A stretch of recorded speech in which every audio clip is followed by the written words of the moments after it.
Hey guys, JMS here. I just wanted to say thank you so much for checking out my channel and enjoying this podcast episode. If you haven't already, please hit the subscribe button. I feel gross asking you, but I'm trying to build this YouTube channel and that'll really help.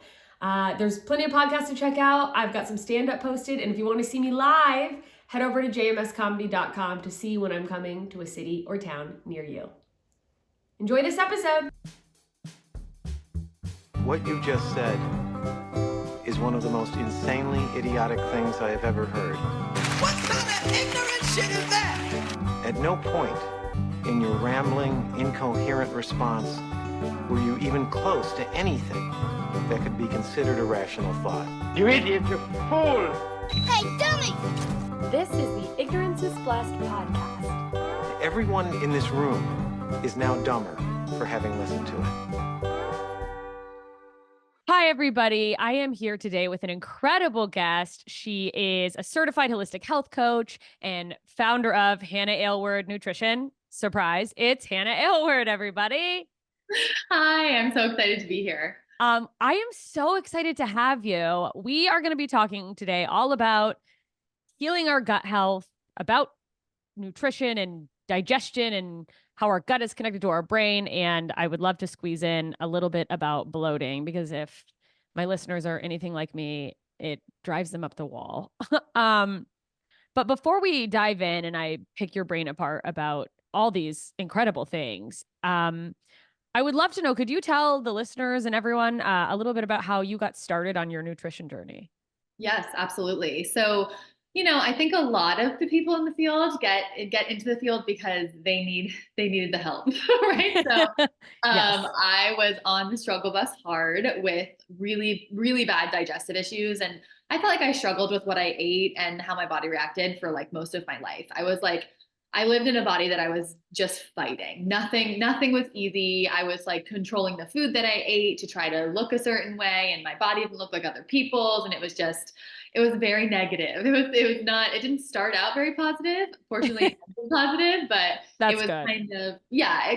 kind of a nightmare situation, like restrictive dieting, over exercising, and just like feeling like I'm at war with my body. Nothing works. It's not easy. I have to fight it all the time. And all of this like stress and restrictive dieting and all of that really kind of contributed to these underlying gut issues. I had no idea what that even meant then. All I knew was that I looked 6 months pregnant after eating an apple. So I was just like, what is going on? I'm eating healthy. Everyone's like, I eat healthier than all my friends. I'm exercising and I'm still losing my period, totally bloated, reacting to lots of foods. And, that's really what got me focused on the gut and the idea of gut health, realizing that like something deeper was really going on that I wasn't understanding. And I was just throwing like elimination diets and taking out foods and taking out and really adding in more and more restriction without understanding that like, oh, there's actually like deeper imbalances in my gut that are contributing to all of these symptoms. So that's when I kind of became just like obsessed with it, honestly. And dove in and became a certified holistic health coach and was mentored by different people and, worked for functional medicine practice and really started to understand like, honestly, at the root of anything and everything is your gut. So that's when I really started to focus on that. And then I saw that all of these other women felt the same way. So I was like, rise up. Yes.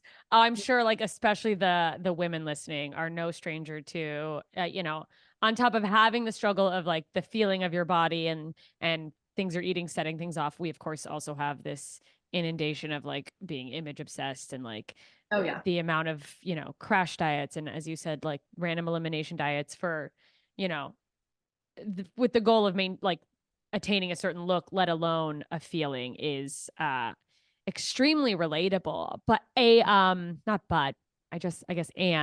a light bulb that went off for me just now when you were talking about eating like healthy and still experiencing bloating, because I'm sure there's so many people out there listening who have been like, okay, well, it didn't shock me when I would eat, a ton of pasta and was a little bloated. I was like, that's that. But now I'm eating, as you said, like an apple, I'm eating clean and I'm still seeing this bloating. Yeah. What is that? What the hell is going on? Yes, it's a big juicy question. And I talk out a lot about the restricted diets because I think that so many women have struggled with them, and it kind of sets off this pattern and this relationship with food that then becomes, what else can I take out? It becomes negative, right? As opposed to like, I eat to feel really good and feel energized and to be healthy. It's like, what else do I need to pull away? What else do I need to take out? What can I cut? What can I cut? What can I cut?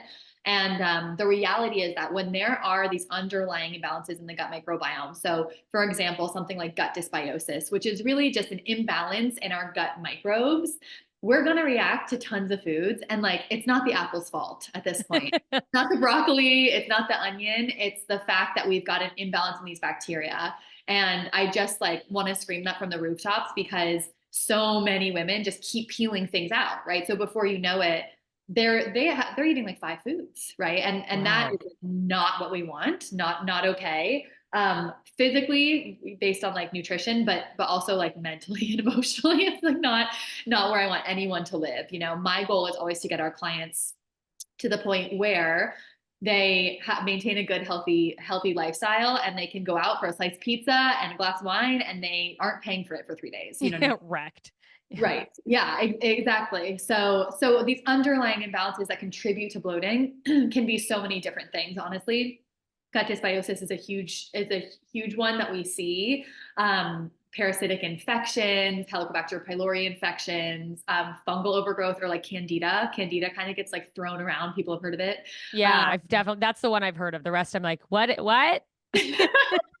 Yes, candida is really like a fungal overgrowth, which will cause tons and tons of symptoms like food reactions, acne, skin rashes, bloating, constipation, you name it. It's not pleasant. Chronic like yeast infections, recurring yeast infections, and things like that. So there's all these underlying imbalances like within our gut microbiome. And when I say microbiome, I just mean the ecosystem of microbes that exist in our gut, like bacteria, fungi, archaea, parasites. We have all of those things naturally. When things kind of like get out of balance, for lack of better phrasing, Yeah. that's when we run into issues. And then the other big thing that contributes here too is maldigestion. So like before the food's even hitting our gut microbiome, we're not breaking it down efficiently, and that will cause Oh. What? Okay, I have a bunch of questions that I'm sure people are having pop up. yeah. This is, I mean, it's so much great information, but immediately the way you ended that, what would be causing things to not get broken down before they even hit our stomach? Yes. Yeah. So digestion is really a north to south process. So very often, you know, you hear about digestion or you're bloating and you're like, cool, like I got to take a probiotic, right? And that can be helpful, but a probiotic is really supposed to, hopefully, end up in your large intestine, which is like one of the last stops on the train. So digestion starts in the brain, really, our nervous system. It's a nervous system regulated process. Then our mouth, we have to chew our food, right? We don't have teeth anywhere else in our GI tract.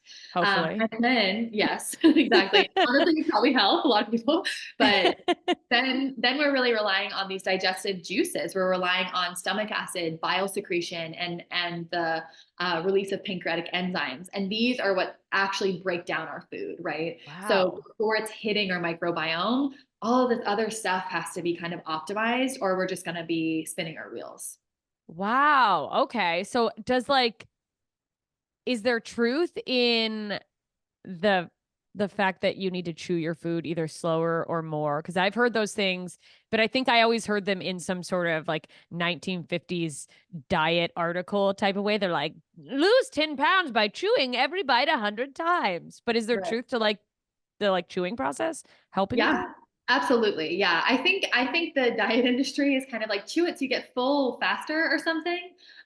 So your stomach has time to like register, which Yeah. I mean can be helpful for just like gastric capacity and not like overloading your system, but Yeah. way less about calories and more about like the mastication process that is chewing is literally mechanically breaking down these food particles into smaller bits that then your digestive juices can work on, as opposed to swallowing like a whole piece of steak. And then Yeah. after that, you're really reliant on those juices to kind of take care of the rest of it. So the chewing every bite to like applesauce consistency is something that we recommend to clients. Wow, that's so interesting to know. And I'm sure that I mean, I'm definitely thinking of myself and how disgusting I am with my food. Like if I'm especially when I'm eating alone, forget it. I'm just like it's amazing that I struggle to swallow a pill or a probiotic, and yet the way I eat a cheeseburger or something, will just be like a snake, which I kind of have known. But the other day, this is just such a side tangent, but whatever, I'm saying it. The other day, I was chewing food on Instagram stories or something. I was talking about something, and Yeah. somebody commented, they're like, "You just ate that whole." Like, and I was like, "Okay, I had 2 bites." But yeah, it's such a funny thing. I think in a world where we're like, so many of us are go, go, go, it's easy to Yeah. just like not be mindful with our eating. And we just like try to throw something back thinking, well, I need the calories for energy. And it's like, okay, Yep. but are you going to get the energy properly? Are you going to put yourself out of whack later by not, taking a moment? So that's just Yeah, really exactly. interesting. It's really like people say you are what you eat, but it's more so like you are what you digest and absorb. Like, what can your body actually take from the food that you're eating? Because when we've got all these digestive issues and bloating and constipation and all of this kind of like this gut dysfunction, we're not even absorbing the stuff that we're eating efficiently. And then we're exhausted because we're not getting the nutrients from the food that we're eating. So I always say, like, if you're going to eat healthy and you're going to put in all that effort, like, we want to make sure you're getting your bang for your buck, you know? Yeah, no, 100%. Cause it's like, what's the, if you're not getting what you're trying to get out of, it's like, yeah, sure, there are foods that are more delicious, but if you're already eating the food that you're like, fine, I'll have a salad, you might as well do it properly. So at least you're getting out of it, Yeah. what you want. And that's not to, I love a good salad, but I know that that was a hard earned for me. It took a while to be like, oh, these can be good if you just make them differently. Right, right. Turns Yeah. out loose lettuce is not the key to a good salad. Um, I want to back up a little because I realized when you said candida and I was like, oh, I'm familiar with that. I also have the uh, privilege of having an autoimmune disease. So I definitely went down a rabbit hole and realized that, like, oh, that's why I've heard of that, is I was communicating with another, woman about dealing with our chronic health and how other things can be tied into causing our autoimmune flare-ups. So for probably the many people who are not familiar, could you talk about candida a little bit and what that is? Yeah. So candida is really a type of fungus, and we have it. It's naturally occurring within the gut microbiome. We run into issues when it overgrows. And there are a couple of things that can like cause it to overgrow, like heavy use of antibiotics or birth control use or low immune function or like mold exposure. Those are kind of some of the top causes that we see. But it's kind of, we all have some of it, and our gut microbiome is kind of like keeping it in check. We have our gut immune system, we've got all of our good gut bacteria, and they're kind of like maintaining the ecosystem, right? So it's not that all of it is bad, it's just that when it starts to overgrow, we get very symptomatic. Like, I would say our clients with candida are, they're in a lot of discomfort. Like, it's not fun. It can look like oral thrush. It can look like toe fungus because it's a fungus, right? So it can give you all of these different symptoms that aren't even digestive related. Wow. But it can also, it's a big underlying cause of acne that like won't go away with any topicals. We see, gut issues are like at the core of a lot of these acne cases. So we'll see people with acne and rosacea, psoriasis, eczema a lot too. Dealing with underlying gut issues, like that's very, very common. So if anyone listening is like, I've tried all of the topicals, I take care of my skin, I wash my face, I do all this, and it's not budging, like you probably have a gut issue. So it's time to investigate that. But that's good because we can make such a difference, and you'll feel better in like a million different ways once we take care of it. But it's really, yeah, this fungal overgrowth, and it messes with our gut environment and can contribute to many different symptoms, food sensitivities, lots of food reactions, big brain fog, and like big sugar and carbohydrate cravings. So sometimes people are like, I have such strong cravings, like I cannot fight them. And it's not really their willpower. It's like the candida because it feeds on sugar. So it craves sugar. So you crave sugar and carbs. Oh my God. So it's Um, like the little shop of horrors in your stomach. Just like, yeah, feed yeah, me.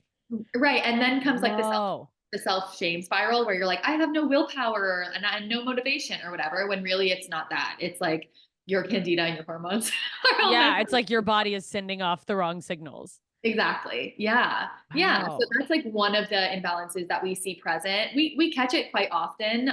Yeah, biggest symptoms I would say are like skin rashes. Like I see a lot of people who have been to the dermatologist and they don't really know what to tell them. And I'm like, it's a rash of some kind. And I'm like, this, let's look. And then it's a candida overgrowth, really chronic bloating, diarrhea, honestly, like bowel movement issues. It can really alternate between the two, but it's one of these underlying causes of like what they call IBS, which is kind of a joke and has underlying causes that we then dig into and find and help people through.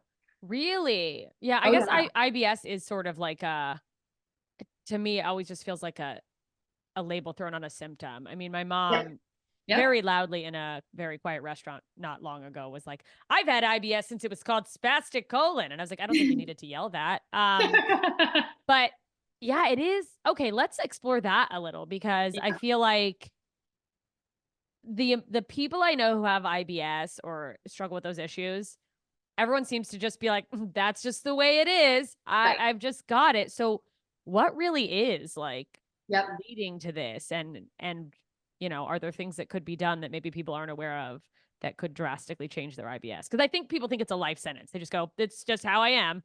Right. Yeah.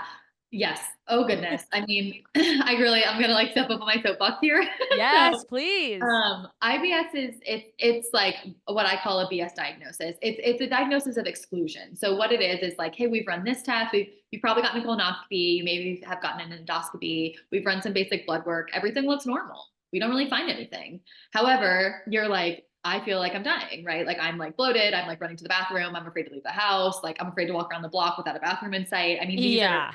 this is some of the clients that we see, right? So, or you're reacting to lots of foods, or you're exhausted, or whatever it might be. It's probably a combination of all of those things.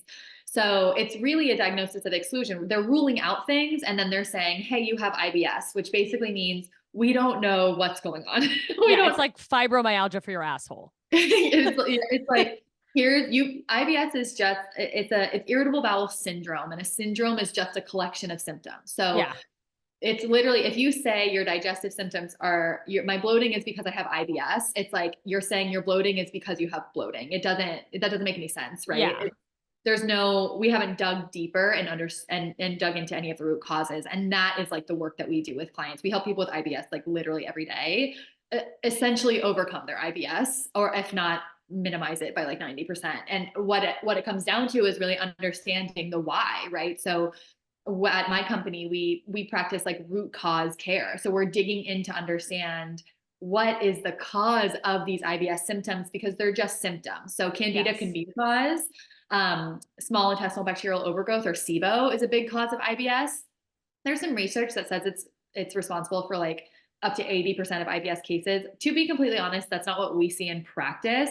We see a lot of other stuff contributing too. I wouldn't say it's all SIBO, but parasitic infections, H. pylori infections, maldigestion, like bile issues, gallbladder, liver issues, low stomach acid, all of these things are contributing to the picture that then becomes IBS. So when we work with a client, we run functional lab work to understand like the what underneath it all, and then address that. So essentially their IBS symptoms that they've had for like 10 years go away. So it's really truly amazing. And it all comes down to understanding the like what and why underneath the label that is IBS.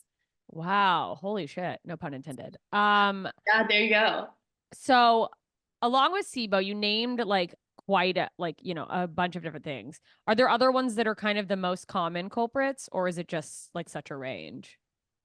We see a nice combo of them all. But gut dysbiosis, I would say we see the most, which is really it's a fancy term for saying like there's an imbalance in our gut bacteria.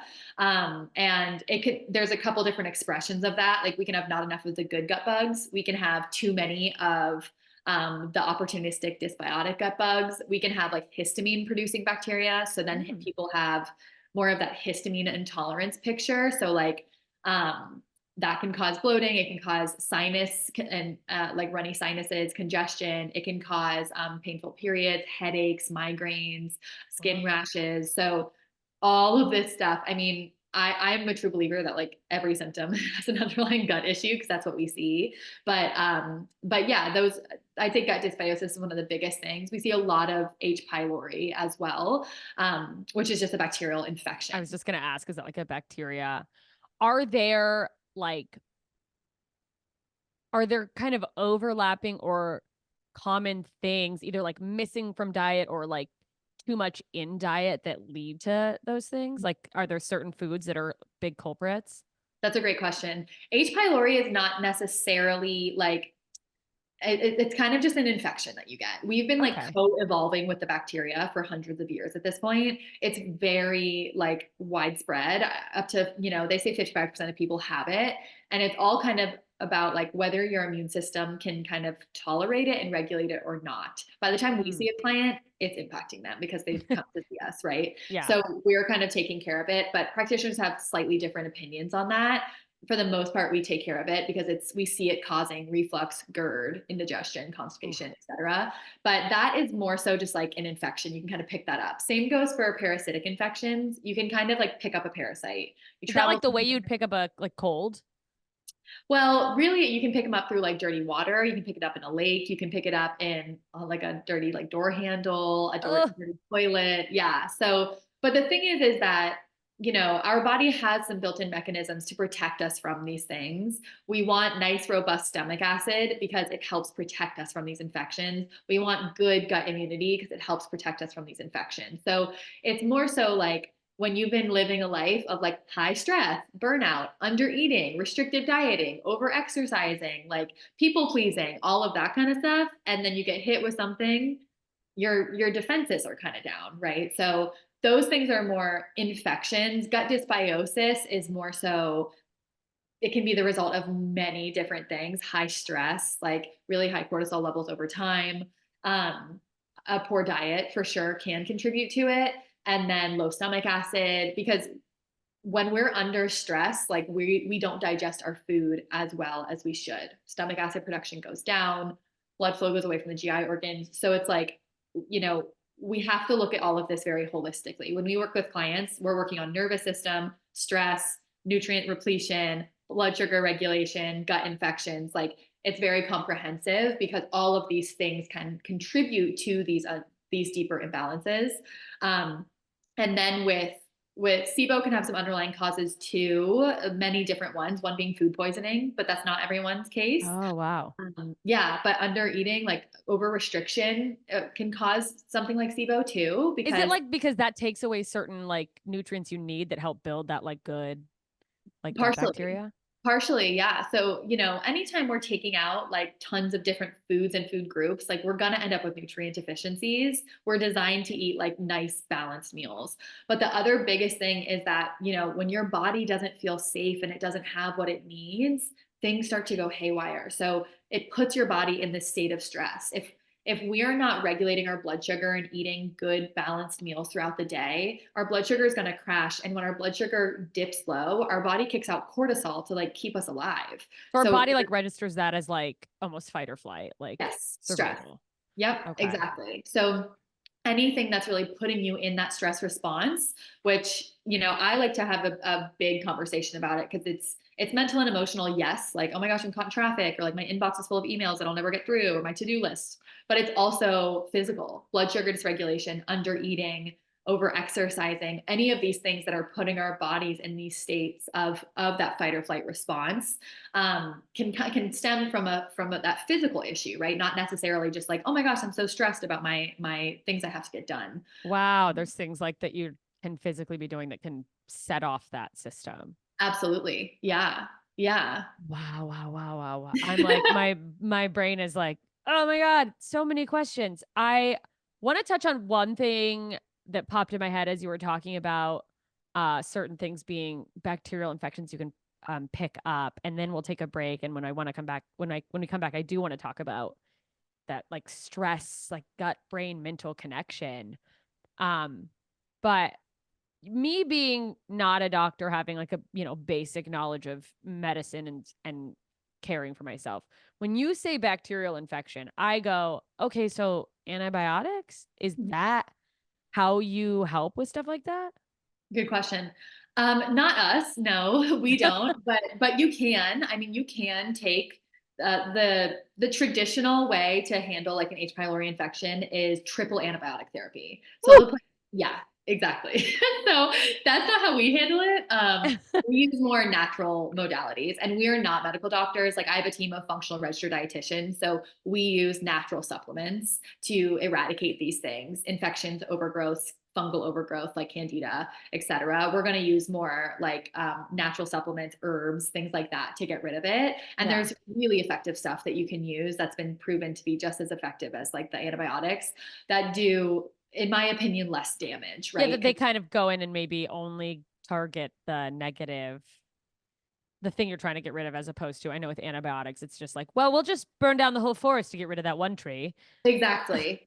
I literally used this analogy earlier today on a call. But yes, I mean, certain herbs are very potent. Like don't go blindly taking all these herbs, everyone listening, because you can do damage. Like they will also kill off some of your good gut bugs. You want to work with someone through this truly. When I was like at the very beginning of my journey trying to figure all this out, I mean, I took all of the things, and what I didn't know is I was just like wrecking my gut microbiome. You were just doing like organic antibiotics at that Right. point.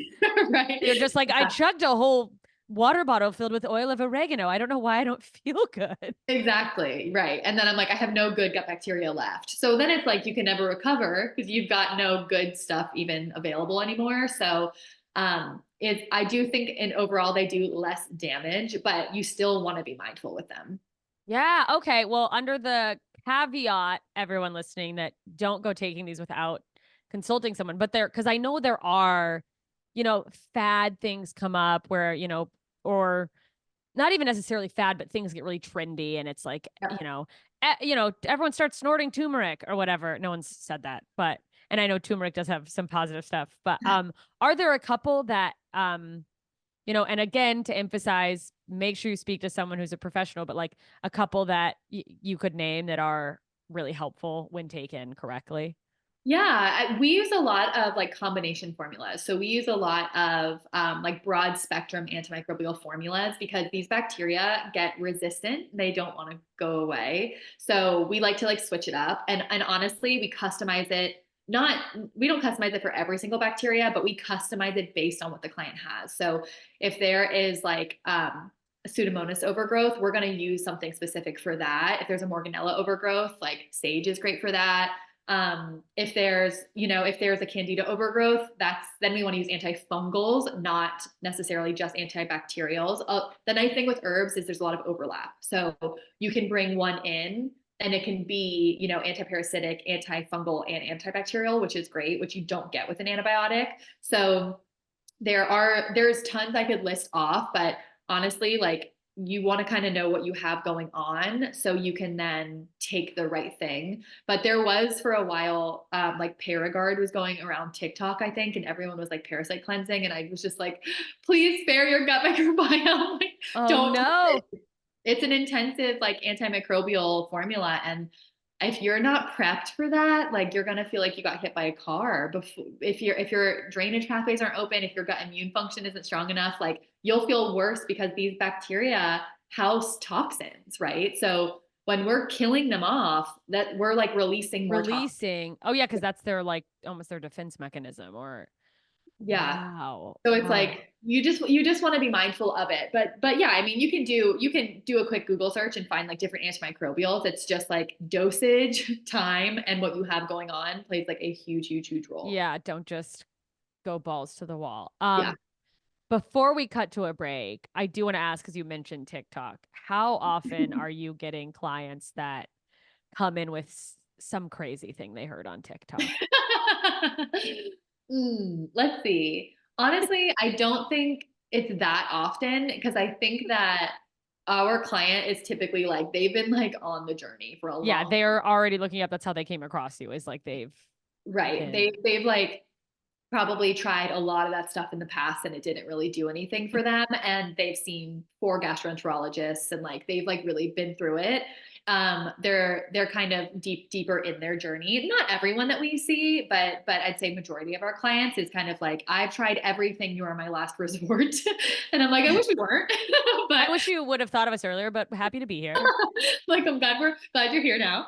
Yeah. That's We'll see. The people ask about parasite cleansing for sure. Because that went like viral or something. I don't know. I'm honestly not huge like on TikTok. So I'm like, but I feel like I'm like too old or something. no, I know. I go like, oh, no, I'm not even getting it. I have one, I post and I ghost, and I'm like, all right, you know, I just don't get your medical advice. No, You know, just please be mindful. Like there are, of course, people that are helping give good information, but there are so many people just doing crazy random things crazy content, and they're just, that is just like gonna go viral. And like you just really want to be mindful of that. yeah, and make sure you speak to someone who is certified or professional. And it is an unfortunate reality, I think, especially in Western culture in America, that oftentimes a holistic approach and seeing someone who isn't in the like classic medical, doctor in a all white doctor's office, that's, Yep. that's the secondary approach. Like we're just almost, Yes. I would say almost brainwashed to be like, go here first, when it's like the fact that people have to look at holistic medicine as like, it's kind of woo woo. And it's like, no, Right. it's actually makes a lot more sense most of the time. And it's helping, in my opinion, Yes. uh, Me it's too. treating the cause instead of, I just feel like so many doctors, classic doctors as we know them, treat the symptom. As you were saying, it's like they're putting a Band-Aid on something. And it's like, okay, Yes. well, why is there a symptom? Why Right. aren't we figuring that out? Yeah. And that's really how they're trained, right? So it's like, Yeah. we get lots of referrals from doctors who can't help their patients and send people our way. And for that, I'm like, good doctor, thank you. Yeah. Thank you for being like, I will refer you to the person who's educated in this. Right. Like this isn't my wheelhouse. Like we've had people come to us whose doctor has literally said, like, that's not what I do. Like I can do your colonoscopy, I can do this kind of stuff, but I don't know how to like get rid of your bloating with like nutrition and natural supplements. I have no idea how to do that. Like that's not something that they learn. So I'm like, not here to hate on doctors. Of course there's good ones, and it's just a big difference. Like I think that Western medicine is like the ultimate for like emergency. Like if I had to play a car tomorrow, I wouldn't take my probiotic for it. I would you wouldn't be my like into the hospital, do some Reiki on me. Right. I mean, that's really jumping, but yeah, you're like, give me some sage. I'll be fine. Your arms falling off. Right. So it's like, and like, that's when you need like pain meds and drugs, and that's gonna like pull you through. But when you're just like chronically developing something that's like, IBS is like a functional gastro. So it's not like life or death. You're just like, your quality of life is awful and it's been building over time. Like that's where other modalities I think are potentially more supportive. And when you look at how doctors are taught, I mean, they're taught like these symptoms. Oh, what symptoms do you have? These 5 things. Then you've got this, diagnose, right? Like symptom analysis and diagnosis. And as opposed to going like, why, so it's just really an education thing. And I think the best team is a team where you can have the support of your doctor and you can have the support of someone else, a more functional practitioner who can help do some digging with you. And that requires a lot more time. Like your traditional doctor's office visit is like 5 minutes. Yeah. And then they throw you out. They're like, thanks for stopping by. And you're like, right. Okay. They're like, see you in 6 months. Like, here's your paper. Just give us your money. Bye. Right. Like you're lucky if your insurance doesn't give out $350 and you have no idea. Yeah. You're like, hope my insurance covers this. Like, I don't even know what this costs. Like, I don't know. Remember why I'm here. Okay. And also I feel like you go in and you're like, will my insurance cover it? And no one can really answer you. You're like, is this covered by my insurance? You're like, well, we take your insurance, so we'll see. Right. You're like, okay. Then you get like a $400 bill in the mail. Good. So, I have a problem with that too. But and then your stress goes up and cue more issues. And then you're calling them being like, what is going on? Like, what is this bill? Can someone please take care of this for me? Like, nobody has an answer. And you went in for a checkup and it's like, but, so that's another issue, but I think that they're good for the emergency stuff and they're told to diagnose. And when you need more time and care, like when we're working at the gut level to like truly like repair your gut microbiome, like our programs are longer. I mean, we're with you, we support you for 4 months. It's just a different, it's not a paper handout kind of thing. It's like, we want to really be working with you, assessing labs, understanding symptoms, reactions, etc. But it's not it just, in my opinion, it just doesn't work to spend 5 minutes with someone. Like there's Yeah. literally no way you actually understand what's going on. Yeah, you just can't possibly get all the information. And on that note, we're going to take a break, and when we come back, I want to talk about, some of these things that you find, or, maybe some mental and emotional brain things that lead to some of these struggles. So we will be right back, everyone. Okay, we are back, and this has just been, so much information. What I want to talk to you about, because you brought it up a little, is stress, and how that can really impact our gut and our hormones. And I trying to think of like how I want to lead into this, but I guess as far as symptoms outside the stomach, are there other symptoms people have that a lot of times you see are tied into that kind of clue you into like, oh, that's actually probably also the gut? And like, how are the gut and the brain connected in that way? Oh yeah. So, up to 90% of all disease can be traced back to the health of the gut microbiome. So, yeah. So when I was getting into this work, like, I did have physical, like digestive issues, but I was seeing, as I was being mentored under different modalities and working with other people, that it kind of like, if we were working on your hormone health, PMS and all of that, we still needed to look at the gut. If you had a skin issue, we still had to look at the gut. If you had low energy, we still had to look at the gut. So I was kind of like, if I can work on this gut stuff with people, like we can really see these symptoms fall away, a wide variety of symptoms fall away, right? So the biggest things that we'll see are like chronically low energy, like you're just exhausted. That's a big sign too. Gut dysbiosis can cause that. And then also the malabsorption of nutrients. So once again, like if you're not, where we make the energy that we have through like the food that we eat, right? So if you're not absorbing that food efficiently, then you're not going to have nice and robust energy. So we'll see a lot of our clients come in just like so depleted. And the thing that happens as well is when you have these digestive issues, you start to fear foods and you start to like eat less because you're like, there's no point. Everything just makes me feel sick. Yeah. So then it's like, it's a vicious cycle, right? Because the nutrient deficiencies happen because you're not eating enough. And then they're also happening because you're not absorbing well. So you're just like exhausted. So that's the big thing that we see. Like I said earlier, skin issues, acne, eczema, psoriasis, rosacea, these are like big gut liver issues at the core for most people, not 100%, but I would say like 95% of people. I have a RD on my team who's also a licensed esthetician, and her like specialty is skin stuff. And she had, really bad acne, and she did all the things. She became an esthetician. She's like, what's the deal? And underneath it all, she had a bad parasitic infection. So she's like gone through this process. I mean, everyone on my team has had their own story, which I think is like very helpful to empathize with clients. But, skin stuff is big. Hair loss can be a gut issue. Any thyroid issue. So like if you have hypothyroidism or Hashimoto's, like the gut is at the center of this. You're like, it's like almost guaranteed. Yeah. Yeah. Because certain gut infections like H. pylori can kind of trigger that Hashimoto's expression. We see clients like that all the time. Endometriosis has a huge gut component to it. So research has shown that those with endometriosis have higher levels of lipopolysaccharide, which is produced by certain gut bacteria. So we usually see those with endo that have like just tons of gut dysbiosis. What else? Skin stuff, energy. You see a lot of like autoimmune diseases triggered or related to gut. Yes. Yeah. I know when you said it, I was like, oh, rheumatoid arthritis for those who are like, which one? Huge gut component, because every single autoimmune condition has a gut component, because up to 70 to 80% of your immune system is in your gut. So when we are having that kind of like triggering of the immune system over and over, kind of that like quote unquote like fighting of the immune system, it's usually there's a gut permeability component to it, because things are flowing through the gut lining not in a way that they should be, and then triggering that immune system response over and over. So yeah, pretty much always a gut component to really any autoimmune condition.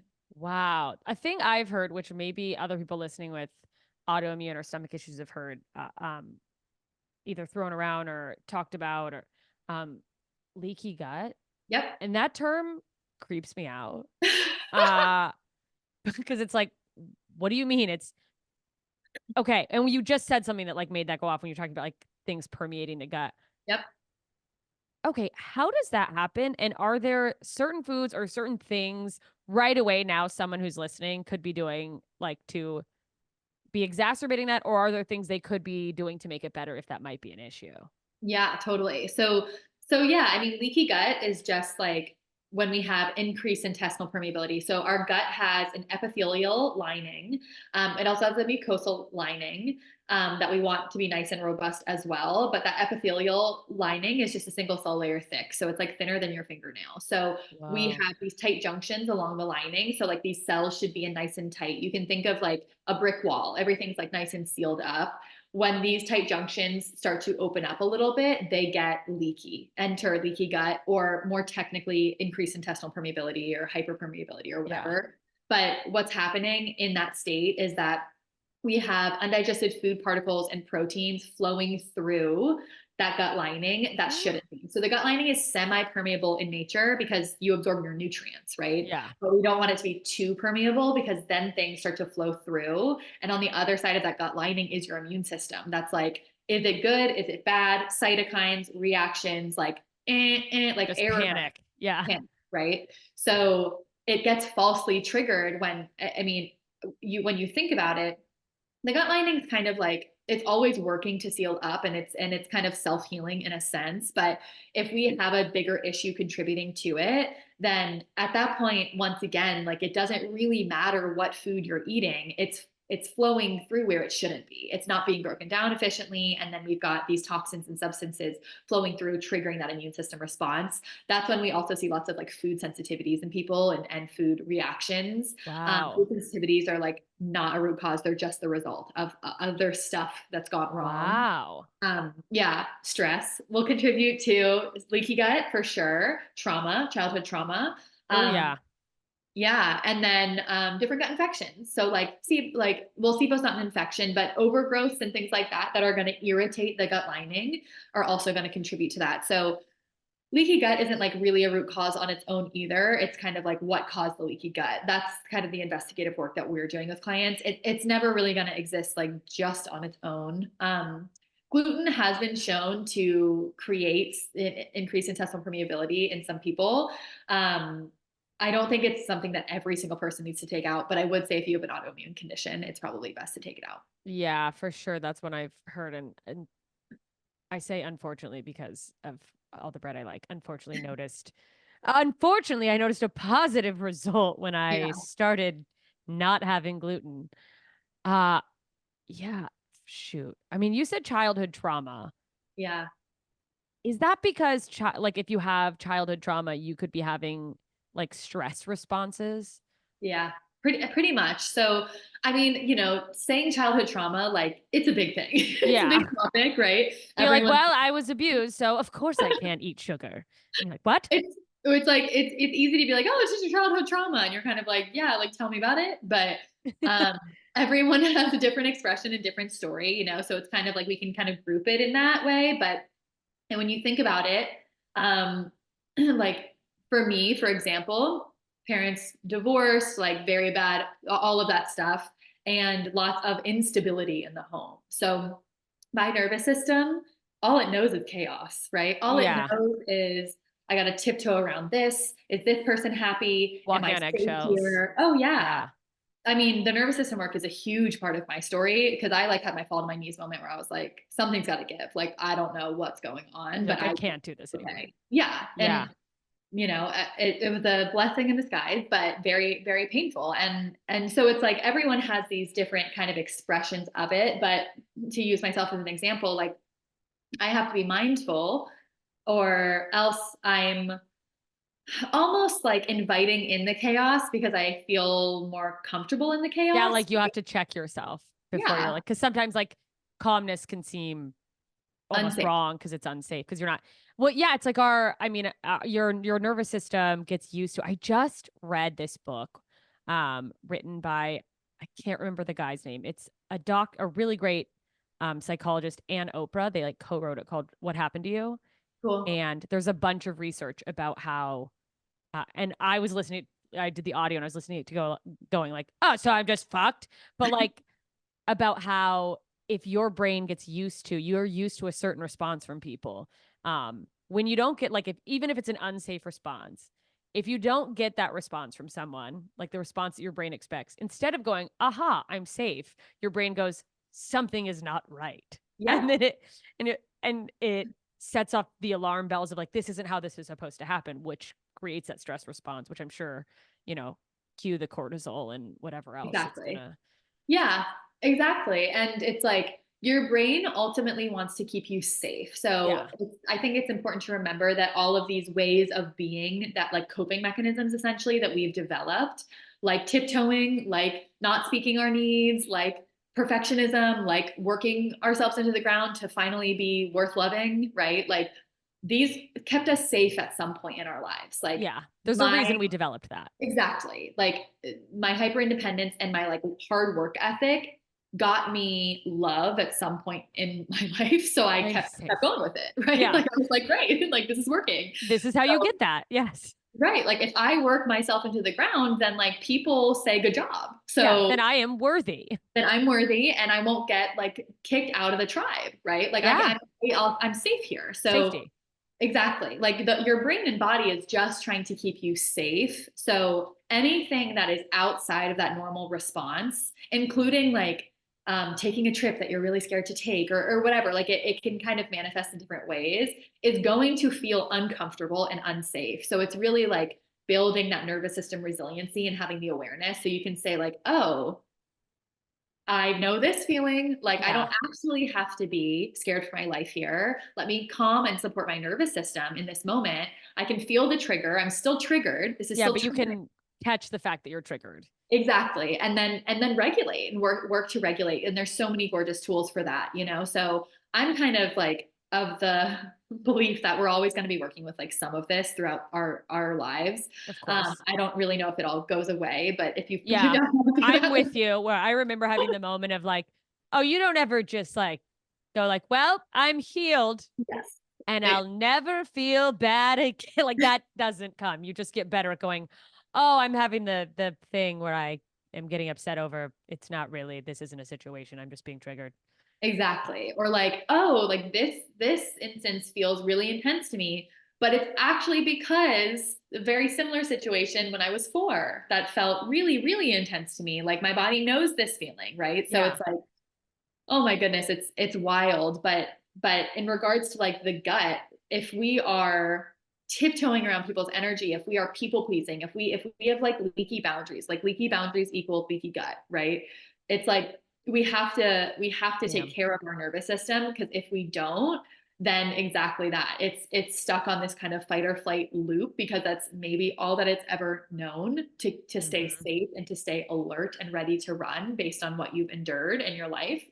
And then over time, that just contributes to gut dysfunction, gut issues, and hormonal imbalances. Because when our body is running on cortisol, it's not producing adequate progesterone, which is like our feel good, hormone. It helps keep us like juicy and relaxed and calm. Like the irony is that we won't produce progesterone, but we really need progesterone to feel calm. And then we end up with like estrogen dominance, and then the gut is very connected with estrogen dominance and all of these things. So it's like, if we are just running on empty essentially and running on high alert, like it's only a matter of time before the thyroid, the adrenals, our hormones, and our gut, they start to go. Yeah, they're just like depleted because you've just been you're literally running on fumes. Yes. Boy, does that ring true to my little body and my experience in, healing. Yeah. You mentioned, I want to cover a couple things before we, with the last bit of time that we have. First of all, this is sort of a side note, but there's a Facebook group for the podcast. And as much as possible, I post right before interviews and I go, this is the topic. Like, are there any questions that, in case there's something I might not think of? And I had a guest post this question. I don't know if it's not I guess it's a question. They are a chronic, not healthy eater. And then they were like, when I tried to eat healthy, I had a salad and then my body feels terrible. Yeah. What is that? It can be a bunch of different things, honestly. So, um, it could be like more fiber that their body is just literally not used to. So what if you just increase fiber like rapidly, if you eat like no fiber and then you eat a lot of fiber, like you'll probably feel bloated and gassy. Yeah. It could be a histamine thing. It could be really many different things. I would say what we see in our clients is they'll feel they'll eat one meal on one day and they'll feel totally fine, and they'll eat the exact same meal the next day and they feel sick. And that's just like it's a deeper gut environment issue. Like at that point, it's not the food, right? It's Yeah. where the food is entering. So you can have this like kind of swing in symptoms that then just becomes like more consistent. So yeah, I mean, I think there's a couple different reasons for that. The first thing that comes to mind is the fiber, and then Yeah. there's probably just some other gut imbalances if they Yeah. have digestive Would issues. you would like obviously it's so unique to each person, but I was just gonna say your gut instinct, which is hilariously punny, but like, um, would the instinct be like, I mean, like your instinct if someone said that to you, I mean, obviously the solution isn't like, we'll never eat that again, Right. but like, how does someone, is there an easier way to transition into like having healthier foods if you're having this kind of reaction? Yeah, totally. I would also say salads are like kind of hard to digest. Like they're like lots of raw leafy vegetables. That's gonna make honestly a decent amount of people bloated. So you want to stick to like cooked foods. Like can you Okay. roast some veggies? Can you if you're very, very new to this, like add a couple roasted veggies to your pasta. You know what I mean? Like slowly start to add it in versus jumping into like a huge salad that's like raw vegetables. Cooked foods are going to be easier to digest. Like That's have great like advice. chicken soup with veggies in it, you know? Yeah. You can lead into it, and I think that way you'll actually stick to it too, which is like the most important. Yeah. Cause you won't be like, holy shit, Yeah. this hurts. Or um, like this, I don't like this. It's yeah. like what are you already eating? Like if you are having eggs and bacon for breakfast, I'm like, cool. Like can we add in some avocado? Can we add in some like sauteed spinach? Can you eat it with some fruit? Like we don't need to like there's Flip other ways everything. that we can do it as opposed to completely swapping what you're Yeah. Like doing. 180ing. Right. It's not going to work for most people. Yeah. Most That's not people sustainable. they're going to see it as a diet, and they're going to see an end date to it. They're going to say, "Oh, Yeah. I can do this for a week," but nothing is going to work if you only do it for a week, right? So it's Yeah. like I want you eating food that you actually enjoy. So cool, you like chicken noodle soup. Like, can we take the noodles out? Can we put rice in it instead? It's like, what are some other easy swaps that we can make? So you're still eating foods that you like. And like, I have like a digital cookbook, and we've got like pancakes and we've got pad thai and we've got like pastas and all of that in there because Yum. you really should enjoy the food that you're eating. You literally digest your food better when you enjoy what you're eating. So Wow. yes. Yeah. So there's no need to force eating like celery stalks if you don't like them. My mind was just blown at you digest better if you enjoy. That's wild. Yeah. The body is so smart. Like food should be an enjoyable experience. Like we want to smell our food. We want to prepare our food. We want to like we've gotten so disconnected from this because we're just like busy and we're like, oh, I'll just throw something in the microwave, right? But it's like before the microwave, like we had to prepare our food. We had to put some intention into that, like smell the aromas. When you literally start to smell your food, your digestion starts to kick on. And Oh, it's like warming up. It's like preheating the oven, but for your digestion. yeah, essentially. That's Before you wild. even swallow any bite It's of like food. your brain starting to go, oh, okay, we're gonna have a food situation. Yep. And you Um, and you can tell, right? You walk in to like meet your friends at dinner and it's Italian restaurant, you smell the garlic and you're like, I'm hungry, like I'm ready to go. Let's you're ready go. to go. And that's why if you smell something that you don't get to eat, your stomach starts being like, what the fuck? Hello? I know what's out there. Your Right. brain's like, we prepared for food. Where's the food? Yep. Um, You'll feel hungry, right? Like it'll kick on. yeah. Oh, it's like one of those things where like, oh, of course. But hearing it explained that way is like just really interesting. Yeah. So you mentioned before, and we're almost out of time, but insulin crashes. Mhm. I guess I want to talk about like we talked about leaky gut as a concept and how insulin crashes can be a big factor in some gut issues. I know you obviously have your highly sought after healing guts and shaking butts program, and that's like a whole, dive in thing, which is available, and it's for everyone listening. All of this will be tagged in the show notes, and obviously please go take care of yourselves by looking into these programs and joining. But are there some easy, like, simple tips for people to reduce insulin crashes or build up their gut lining? Yeah, absolutely. So when we are, looking at like optimizing nutrition, blood sugar balance is like nutrition 101. So we always want to look to balance our blood sugar because it's going to influence everything. Like you can't balance your hormones without balancing your blood sugar. Your energy is going to suck. Your sleep's going to suck. Like it's like start here. So this stuff is really, really juicy stuff. So we want to essentially not go too long without eating, and we want to pair the right things at a meal. So we want to make sure that each meal has carbohydrates, good protein, fiber, and healthy fat. That's kind of like the combo, right? Wow. So we run into issues when we eat, like something I say is like no naked carbs, right? There's nothing wrong with carbohydrates. Your thyroid needs them. They're delicious. They're lovely. We like to keep them in. Your energy needs them. But we just want to make sure that we're balancing them, or else carbohydrates are going to kick up your blood sugar response. And then when it goes up really high, it crashes really low.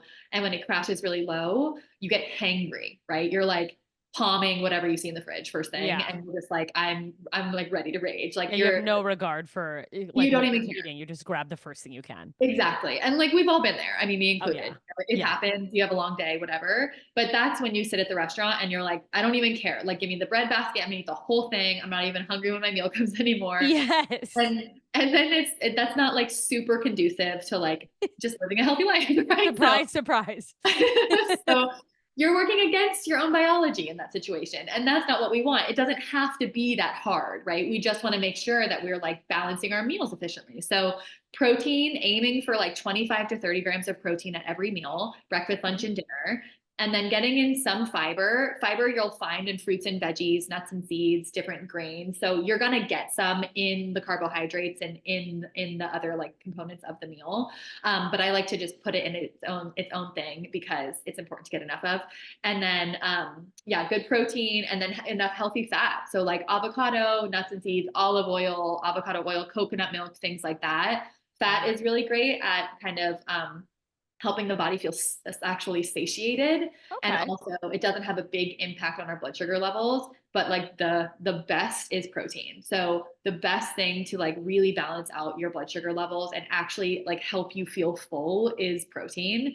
And a fullness that feels like good, not like a gassy, I ate a bunch of like leaves fullness. Yeah. You want like this, like a sustainable grounded fullness, right? So you're going to get that mostly from protein. So it's like looking at your meal. And it's very simple. Like once you get it down, to this day, when I make a meal, I'm like, okay, here's my fiber, here's my carb, here's my protein, here's my fat. I'm good. Like that's how I teach my students, and that's how I live my own life. And you can make it work when eating out. Like if you're eating out, you're like, cool, I'm gonna get this piece of salmon. I'm gonna have some broccoli on the side, and I'm gonna get a baked potato. Carb, fiber, veggies, protein. I'm good. Like you can make it work with Mexican food. You can make it, work really wherever. And that is what we want, because then you'll actually do it. Right? Like, Yeah. So it works with your life. And that is important because that's when it's a lifestyle and not just like a diet that you hopped on for 30 days. So that's really important to me. Like, I never want to teach anything that people are like, I literally cannot do this anymore. I can't live like this. Yeah. I can't live like this. You're like, it's just full meals, basically. It's like, right. Exactly. And it's not like trendy, and it's not, well, I guess blood sugar regulation has gotten kind of trendy lately, but Glucose Goddess. Yeah, I follow her. Yep. It's good. It's good information. But it's not keto. It's not like only eat 12 almonds. It's not like you can only eat fat, it's just like, hey, like make sure you've got a little bit of everything at each meal, especially protein. And then really making sure that you are not going too long without eating, which I see a lot in women too. Just, usually like the 3.5 to 5 hours is kind of like the sweet spot for people. But we want to avoid like, oh my gosh, I haven't eaten in 6 hours, right? Because that's when blood sugar starts to drop, cortisol goes up, and you're just like, ready to eat whatever is in front of you. And then also it's kicking on those stress hormones. So that's literally causing anxiety, right? Like my sister used to struggle really badly with anxiety and panic attacks. And she like always had to have a snack on her because she thought she was going to pass out and all of this kind of stuff. And I worked with her to help her regulate her blood sugar. She's like a completely different person. Like she doesn't need snacks. She has fewer panic attacks. Like she really doesn't have them anymore. But it's that hangry feeling, that dip, right? It kicks on like the stress hormones, the panic, and it can almost mimic feelings of like disorientation and anxiety and like even like Wow. rapid heart rate, So it's really, really like essential to optimal health. Wow. Okay. Well, on that note, before we go out, what does that mean for like is intermittent fasting when people talk Yeah. about that? Yeah, I'm not a huge fan for like menstruating women. Like I think that the menstruating female's body wants to have a baby, like whether you want to or not, and like you can do whatever you want. Yeah, but to keep it its optimal health. Exactly. Like it's kind of like, hey, are we safe enough to get pregnant? Are we safe enough to carry a child? And in order to do that, the body has to feel safe. It has to have adequate fuel and storage, right? So we'll run into issues with that if we lose too much weight. We'll run into issues with that if we don't eat enough food. So I am not a huge fan of it.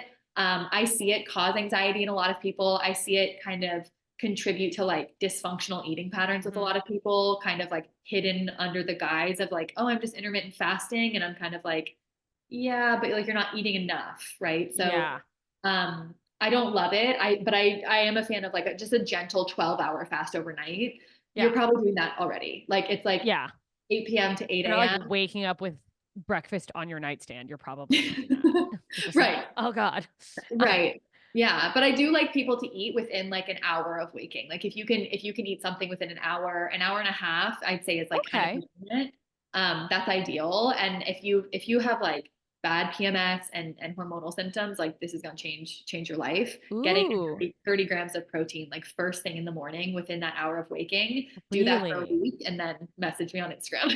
Okay. I will, because on the PMS and the issues, my ears definitely just perked up. And I'm going to ask one more question before we get out of here. And for a lot of us, this will seem like a silly question. Like but in case there's someone out there, I highly doubt anyone listening this even applies to, but just in case someone's going, okay, well, you explained what kind of foods are fiber. You explained some fats. I know my carbs. What do you mean protein? Because we didn't technically give examples. So just in case there's someone who's like a powder and they just have no concept, what are some like good examples of protein? Yeah, absolutely. Protein powders can fit the bill there. I love a good protein powder. I think it's easy. It's easy to like add it in. I'm a big fan of like a good morning smoothie where you toss in a protein powder and get 20 grams because it's just, there's no excuse. You've got the 5 minutes. You can make the smoothie. Yeah. I know we're all busy, so I'm kind of like, what's the easiest way to get this in? Truly. Yeah. And other examples, like any animal protein. So like chicken, beef, turkey, salmon, whitefish, shrimp, all of those are going to be protein. Like if you looked at the label on the back, they would be mostly protein, not really no carbohydrates and probably some fat in them depending on it. And then you have plant-based sources too, like tofu, tempeh, soybeans, and then nuts and seeds. Nuts and seeds are like really primarily fat. They're not more fat. Yeah. Protein. Okay. People will be like, oh yeah, I had some peanuts. I'm like, no. Like that's just fat basically. I mean, it's going to give you like 1 to 2 grams, which is better than nothing, but truly the most protein dense sources are going to be animal proteins. Okay. But, you can get in some good plant-based proteins too, if that's, kind of more your vibe or important to you. Okay. Eggs as well, right? Yep. Eggs. Okay. Yeah. Just in case someone was like, what about eggs? I was like, I already knew that. I love eggs. All right. Well, this was awesome. Before we get out of here, where can people find you or, what programs can they check out? Plug all your stuff. Yeah, absolutely. So I'm pretty active on Instagram, I would say. That's a good place to kind of connect. And I'm always in the DMs and I'm always doing like live trainings and answering questions from the community and all of that. So my Instagram is Hannah Aylward, HHC, and we'll make sure that that's somewhere. That it's all tagged everywhere, whether you're watching this on YouTube or you're listening. go to the comments or the show notes. You'll see all of this. It's one click Yeah. away. Selling it is a little funky, so it's there for you. But that's a good place. And you can also connect with us at my website, which is just hannahaylward.com. And then, you know, if you're someone who's like, I'm super resonating with all of this like deep gut work, like I have not been able to get the help that I need and I am on the struggle bus, then we'd love to have you inside of Healing Guts and Shaken Butts.